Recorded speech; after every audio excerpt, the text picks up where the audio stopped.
अस्सलाम वालेकुम dear student, कैसे हैं आप? देख रहे हैं टेक कलम एकेडमी। तो कल मैंने आपको ग्रामर का बताया था कितने पार्ट्स हैं, तो आज हम स्टार्ट करेंगे प्रेजेंट डेफिनेट टेंस। बच्चों इजी तरीके से कराऊंगा, फिर आपको कुछ फिक्रे दूंगा, आप लोगों ने करना, आपको खुद लगेगा कि हमें टेंस आते हैं। बच्चों प्रेजेंट डेफिनेट होता क्या? प्रेजेंट जो मेरा मेन है वो क्या है? वो प्रेजेंट यानी हाल। ठीक है, यानी मैं अभी क्या करता हूँ, मैं अभी पढ़ाता हूँ, तो क्या है ये मेरा प्रेजेंट है, ये मेरा हाल है। आप अभी क्या करते हैं? आप फर्स्ट ईयर पढ़ते हैं, तो ये प्रेजेंट है। अब बात ये होती है कि इसकी पहचान कैसे करनी है। उर्दू में भी इसकी पहचान बताऊंगा, इंग्लिश में भी बताऊंगा, दोनों तरीक़ों से बताऊंगा ताकि आपके कॉन्सेप्ट अच्छी तरीके से क्लियर हो जाए। बच्चे इसमें पता क्या आता है? इसमें पहचान उर्दू में फ़िक्रे के आखिर में, फ़िक्रे के आखिर में क्या आता है? ता है। क्या आता है? ता है, ती है, ता हूँ, ते हैं। अगर हम इसको देखें तो हमारे पास उर्दू में फ़िक्रे के आखिर में ता है, ती है, ता हूँ, ते है आता है। ठीक है, ये सबसे बड़ी पहचान है कि आपको ते की आवाज़ प्रेजेंट डेफिनेट में उर्दू के फ़िक्रे में लाजमी मिलेगी। ठीक हो गया क्लियर?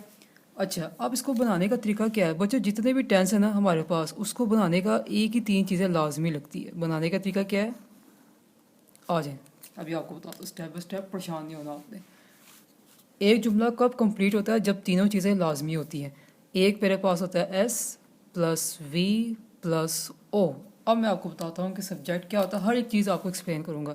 एस को बच्चों हम कहते हैं सब्जेक्ट। क्या कहते हैं? सब्जेक्ट। ठीक है, वर्ब वी को कहते हैं, और ओ हम क्या कहते हैं? ऑब्जेक्ट को। अब मैं इसकी मीनिंग भी बताता हूँ। ये तीनों चीज़ें मिलेंगी, यानी एक फ़िक्रा कंप्लीट करने के लिए सब्जेक्ट का होना ज़रूरी है, वर्ब का होना ज़रूरी है, ऑब्जेक्ट का होना ज़रूरी है। ये तीनों चीज़ें होगी तब एक जुमले की आपको सही तरह से क्या आएगी? समझ आएगी। ठीक है, अब होता ही है कि सब्जेक्ट किसे कहते हैं? काम करने वाले को सब्जेक्ट कहा जाता है। कोई भी, जैसे मैं अगर कहूँ कि वो काम करता है, तो इसमें काम करने वाला कौन है? वो। या मैं कहूँ कि अली काम करता है, तो इसमें काम करने वाला कौन है? अली। ठीक है, वर्ब क्या होता है बच्चों? जो काम हो रहा हो। क्या होता है? जो काम हो रहा हो। अभी सारे एक जुमले से मैं आपको एक्सप्लेन कर दूंगा, आपका टेंस ही कंप्लीट हो जाएगा। बेस आपकी इतनी वो स्ट्रांग हो जाएगी कि आप चाहे जो मर्जी टेंस होगा आपका सब चीज़ का क्लियर हो जाएगा। ठीक है, ऑब्जेक्ट क्या होता है बच्चों? जिस चीज़ पर काम हो रहा हो। ठीक है, क्या है? जिस चीज़ पर काम हो रहा हो। ठीक है, सब्जेक्ट काम करने वाले कहते हैं, वर्ब जो काम हो रहा हो, ऑब्जेक्ट जिस चीज़ पर काम हो रहा हो। यहाँ तक क्लियर हो गया सबको? ठीक है बच्चों, अब हम कर रहे हैं present definite tense. Present definite tense में ये होता है कि आपने जब भी वर्ब की, हमारे पास कितनी फॉर्म्स होती हैं बता देता हूँ आपको ताकि आपको कन्फ्यूजन ना हो। वर्ब की बच्चों हमारे पास टोटल 3 फॉर्म्स होती है। ठीक है, फर्स्ट फॉर्म, सेकंड फॉर्म और थर्ड फॉर्म। प्रेजेंट डेफिनेशन में हमेशा याद रखें हमारी फर्स्ट फॉर्म यूज़ होगी। कौन सी फॉर्म यूज़ होगी? फर्स्ट फॉर्म यूज़ होगी। क्लियर हो गया? ठीक हो गया बच्चों? अच्छा, अब हम आते हैं टेंसेस की तरफ। ठीक है, मैं अब यहाँ लिखता हूँ पॉजिटिव सेंटेंस। पॉजिटिव सेंटेंस बच्चों इसको मतलब होता है सादे फ़िक्रे, या बाज़ जगह पे ग्रामर में लिखा होगा मुस्बत फ़िक्रे। ठीक हो गया? आ जाए ज़रा। दो तरह के हमारे पास बच्चों फ़िक्रे होते हैं, वाहिद फ़िक्रे होते हैं, ठीक है, और एक होते हैं जमा फ़िक्रे। याद रखिए ये सारे तकरीबन ना हर टेंस पे वही चलना है, लेकिन हेल्पिंग वर्ब आपकी चेंज हो जाएगी।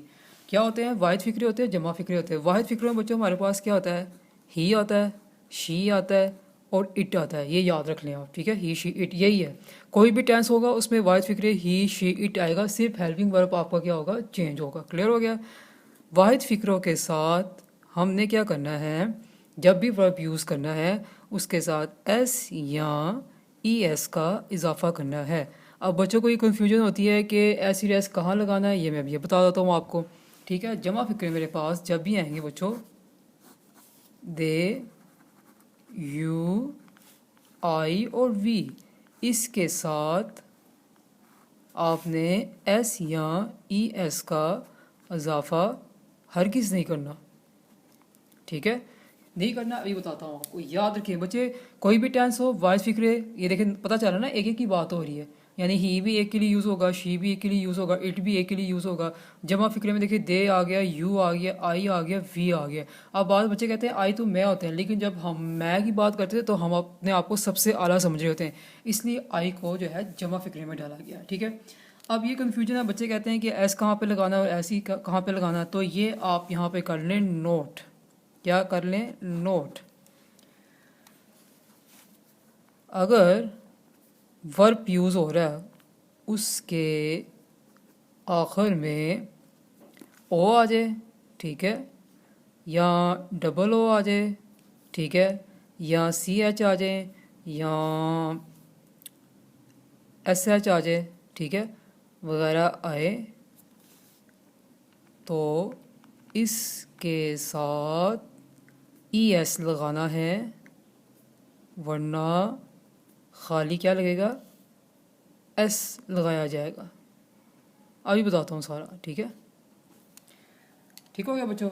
अब देखिए मेरे पास ये आया गो, ठीक है, गो के आखिर में क्या है? ओ आया, तो जब ओ आएगा तो इसके आगे ई एस लगाना है, इसलिए मैंने पहचान पहले बता दी आपको ताकि आपको टेंशन ना हो।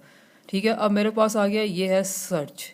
बच्चों सर्च के आखिर में क्या है? सी एच है, तो मैंने क्या बताया, अगर आखिर में सी एच आ रहा हो तो उसके आगे क्या लगाना है? ई एस लगाना है। क्लियर हो गया। अब इसके बाद बच्चों मेरे पास ये आ गया है पनिश, आखिर में क्या आ गया? एस एच आ गया, तो ये एस एच मैंने लिखा हुआ है, इसके आगे भी आपने ई एस लगाना है। ठीक है, इन वर्ड अगर वर्ब में यूज़ हो रहा है तब आपने यस लगाना, अदरवाइज़ आपने खाली एस ही लगाना है। ठीक है बच्चों, तो ये अब क्लियर हो गया होगा। आज एक टेंस में पूरा कंप्लीट कराऊंगा। अब देखता हूँ कि पीछे पेज है कि नहीं फॉर्मूले लिखे हैं। ठीक है, साथ साथ नोट्स बना लें बच्चों, साथ साथ। फिर आपने जब क्या करना है, जब भी एग्जाम से जाना, सिर्फ नज़र दुखा लें, आपके सारे कॉन्सेप्ट क्लियर हो जाएंगे। तो बच्चों मैं सबसे पहले मुस्बत फिक्रा बता रहा हूँ। मुस्बत में मतलब होता है कि उसमें आप नहीं का इस्तेमाल नहीं कर रहे। ठीक है, आ जाए फर्स्ट फिक्रा मेरे पास, अभी समझाता हूँ आपको। यहाँ पर मैं लिखता हूँ एग्जाम्पल।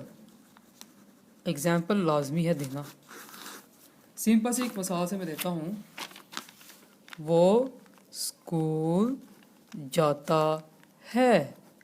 ठीक है बच्चों, अब अगर मैं आपसे ये कहूँ कि इसमें मुझे ये बताएं कि हम कैसे पहचान करेंगे कि प्रेजेंट डेफिनेट टेंस की, ये देखें आखिर में क्या आ रहा है? ता आ रहा है, तो इसका मतलब है ये कंफर्म मेरा प्रेजेंट डेफिनेट टेंस है। ठीक है, चलो जी, अब आपने जब भी फिक्रे बनाने हैं आपने सब्जेक्ट वर्ब ऑब्जेक्ट को अपने सामने रखने हैं। वो स्कूल जाता है, तो वो की इंग्लिश क्या हुई बच्चों? ही। जाने की इंग्लिश क्या हुई? गो। लेकिन गो के साथ हम क्या लगाते हैं? टू। और स्कूल बच्चों अब देखिए आगे भी क्या लगा हुआ है? ओ, तो इसके साथ क्या लगेगा? ई एस लगेगा। ठीक है, he goes to school. Simple बच्चों, इसमें काम करने वाला कौन है? इसमें काम करने वाला मेरे पास है ही, यानी सब्जेक्ट हुआ मेरा ही। क्या काम हो रहा है बच्चे? क्या काम हो रहा है? जाने का काम हो रहा है, तो ये गोस मेरा हुआ वर्ब। ठीक है, किस चीज़ पे काम कर रहा है? वो स्कूल जाने पे काम कर रहा है, तो ये क्या हुआ? ऑब्जेक्ट। अब बच्चे कहेंगे कि ये टू कहाँ गया? बच्चों ये टू मेरा हेल्पिंग वर्ब है, मदद करने के लिए, एक जुमले कंप्लीट करने के लिए। सिंपल सी बात है। ठीक है, इसी तरह मैं एक और फिक्र आपको बताता हूँ ताकि आपको कन्फ्यूजन ना हो। हम चाय बनाते हैं। ठीक है, सिंपल फिक्रे से स्टार्ट करेंगे तो फिर आहिस्ता सा मुश्किल की तरफ आएंगे। हम चाय बनाते हैं बच्चों, हम चाय बनाते हैं। हम की इंग्लिश क्या हुई? वी। बनाने की इंग्लिश क्या हुई? मेक। ठीक है, और क्या बना रहा है? Tea. Full stop. We make tea. बच्चों इसके साथ एस ई एस लगेगा? हरगिज़ नहीं लगेगा, क्योंकि हम चाय बनाते हैं ये किसके अंदर आ रहा है? ये जमा फिक्रे के अंदर आ रहा है। तो मैंने क्या बताया है कि जमा फिक्रे के साथ एस ई एस का आपने इजाफा हरगिज़ नहीं करना। क्लियर हो गया? ठीक है, आगे आगे। तो इस पे काम करने वाला कौन हुआ मेरा? कहाँ गया? इस पे काम करने वाला हुआ सब्जेक्ट। ठीक है, क्या काम हो रहा है? बनाने का, तो ये हो गया मेरा वर्ब। किस चीज़ पे काम हो रहा है? चाय के ऊपर, तो ये मेरा हो गया ऑब्जेक्ट। आई होप आपको क्लियर हो गया होगा। ठीक है, बहुत इजी वे से समझा रहा हूँ कि जिसने कभी किए भी नहीं होंगे उसको भी समझ आ जाएगी। ये बच्चों पॉजिटिव सेंटेंस हो गया। अब मैंने क्या करने हैं? नेगेटिव। नेगेटिव में क्या होता है? जिसे आप मनफी फिक्रे कहते हैं, उसमें हम नहीं का इस्तेमाल करेंगे। Negative sentences. ठीक है, साथ उर्दू में भी लिख देता हूँ, मनफी फिक्रे। अच्छा जी, आज है मेरा। अब इसमें भी वाहिद फिक्रे हैं। ठीक है, और बच्चों इसमें भी जमा फिक्रे हैं। देखिए वाहिद फिक्रे सब में एक ही हैं। इसमें भी देखें ही, शी और इट है। इसमें जमा है दे, यू, आई और वी है। क्लियर हो गया बच्चों? ठीक है, अब इसमें क्या करना है, वाइज फिक्रों के साथ आपने डस के साथ नोट लगाना है। ठीक है, और जो आपके वाइज फिक्रें जमा फिक्रें हैं उनके साथ आपने डू नोट लगाना है। बच्चों अगर आप एक गौर से देखें ना, असल में ये डू ही है, लेकिन क्योंकि वाहिद फिक्रों के साथ एस ई एस का इजाफा लगता है इसलिए यहाँ पे ई एस लगा दिया गया है। जमा फिक्रों के साथ जो है एस ई एस का इजाफा नहीं लगता इसलिए खाली यहाँ पे डू नॉट लगा दिया गया है। क्लियर हो गया बच्चों? तो ये याद रखिए कि नेगेटिव फिक्रे जब भी हम प्रेजेंट डेफिनेट में बनाएंगे तो वाइज फिक्रों के साथ आपने डस नॉट और जमा फिक्रों के साथ आपने डू नॉट लगाना है। ठीक है, अब मैं एक एग्जाम्पल देता हूँ आपको। एग्जाम्पल में देता हूँ, हम रोटी नहीं पकाते हैं। हम रोटी नहीं पकाते हैं। क्लियर हो गया बच्चों? हम रोटी नहीं पकाते हैं। अब आ जाए, अब आप सबसे पहले ये कौन सा टेंस है, प्रेजेंट डेफिनेट। कैसे पता चला है? क्योंकि इसके आखिर में ते आ रहा है। तो इसमें क्या हम रोटी नहीं पकाते हैं वाहिद फिक्र है कि जमा है? बच्चों जाहिर सी बात है ये जमा फिक्र है क्योंकि इसमें हम आ गया। ठीक है, जमा फिक्रों में वी का यूज़ होता है। मैं यहाँ लगाऊंगा वी। पकाने की इंग्लिश क्या होती है बच्चों? कुक। रोटी वैसे तो यहाँ चपाती लिखते हैं, आप खाली यहाँ पर ब्रेड लिखेंगे। ठीक है, ये मेरा सेंटेंस कंप्लीट हो गया क्योंकि मैंने आपको बताया 3 चीज़ें यूज़ होती है, सब्जेक्ट, वर्ब और ऑब्जेक्ट। इसमें काम करने वाला कौन है बच्चों? वी। ठीक है, क्या काम हो रहा है? कुक का काम हो रहा है। ठीक है, और किस चीज़ पे काम हो रहा है? रोटी के ऊपर। ये देखिए सब्जेक्ट प्लस वर्ब और ऑब्जेक्ट, मेरा एक सेंटेंस कंप्लीट हो गया। अच्छा सॉरी बच्चों, ये तो मैं आपको नहीं बता रहा था, ये मैंने सिंपल बताया। अब इसी को मैं नेगेटिव में करके दिखाता हूँ। तो क्या है नेगेटिव में मैंने क्या बताया है कि इसमें डू नॉट लगता है। We do not cook bread. ठीक है, इसी से मैंने आपको बना के दिखा दिया। तो जमा फिक्रों के साथ मैंने डू नॉट का लगा दिया है और बाकी फिक्रा सेम है, सेम फिक्र है। याद रखें जब भी नेगेटिव फिक्रा बनाएंगे उसको आपने डू नॉट में चेंज करना है। ठीक है, अब इसमें मेरा यही सब्जेक्ट है, ये बच्चों मेरा हेल्पिंग वर्ब है, कुक आपका वर्ब है और ब्रेड आपका ऑब्जेक्ट है। क्लियर हो गया? तो बच्चों ये नेगेटिव सेंटेंस हो गए। हर एक टेंस की 3 चीज़ें होती हैं, पॉजिटिव, नेगेटिव और इंटेरोगेटिव। आ जाए,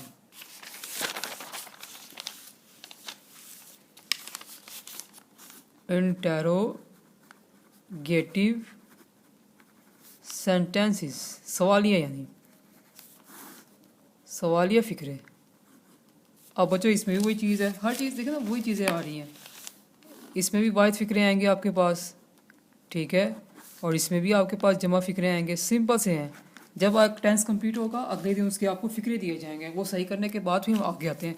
ठीक है, ये ले जी, ही शी इट। जमा फिक्रे वही हैं, दे यू आई और वी। क्लियर हो गया? अच्छा बच्चों सवाली फिक्रे का पता क्या रूल होता है? ये जो हमारे हेल्पिंग वर्ब नेगेटिव में लगते हैं ना, डज नॉट और डू नॉट, जितने भी सवाली फिक्रे होंगे हमेशा सब्जेक्ट के शुरू में आ जाएंगे। यानी डज आपका शुरू में आ जाएगा और डू आपका इधर शुरू में आ जाएगा। ठीक है, जितने भी सवालिया फिक्रे हैं जो हम नेगेटिव में हेल्पिंग वर्ब इस्तेमाल कर रहे हैं यानी डू और डज, ये हमेशा आपके शुरू में आ जाएंगे। ठीक है, अब कैसे पता चलेगा? मैं आपको एग्जांपल देता हूँ। क्या वो किताब ख़रीदता है? क्या आ गया ना शुरू में, तो ये सवाल ही है। बच्चों क्या वो किताब खरीदता है कौन सा टेंस है? प्रेजेंट डेफिनेट टेंस है क्योंकि मुझे यहाँ ते से पता चला। अच्छा, क्या वो किताब खरीदता है वाइस फिक्र है या जमा फिक्र है? ये वाइस फिक्र है क्योंकि वो किताब खरीदता है, खरीदते नहीं। तो शुरू में बच्चा क्या आएगा? क्योंकि वाइस फिक्र है शुरू में बच्चों क्या आ जाएगा? डज आ जाएगा। उसके बाद आपने ही लगाना है। ख़रीदने की इंग्लिश बच्चों बाई भी होती है और परचेज़ भी आप लगा सकते हैं। ठीक है, क्या ख़रीद रहा? आ बुक। और आगे क्या लगाना है? क्वेश्चन मार्क लाजमी है। याद रखिए बच्चे, नोट लिख लें। मनफी और सवालिया फ़िक्रे बनाते वक्त वर्ब के साथ एस या ई एस का इजाफ़ा नहीं करना। क्यों नहीं करना? वजह क्या है? क्योंकि डज असल में डू है, इसके साथ ई एस लग चुका है, इसलिए मैं दोबारा नहीं लगाऊंगा। तो बच्चे छोटे छोटे नोट्स है ये आप लोगों ने लाजमी अपने जहन में डालना। एक और मैं एग्जांपल देता हूँ। एग्जांपल में देता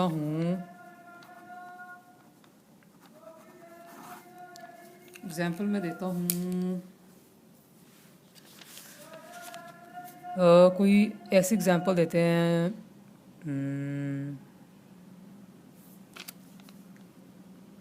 क्या वो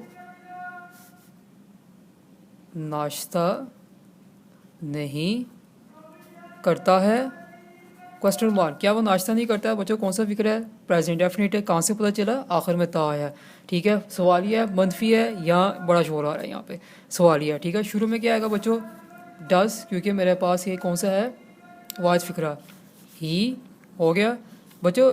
नाश्ता नहीं करता है जब भी तीन वर्ड ऐसे जिसके साथ हम टेक लगाते हैं। टेक ब्रेकफास्ट, मैं बताता हूँ ये आपको।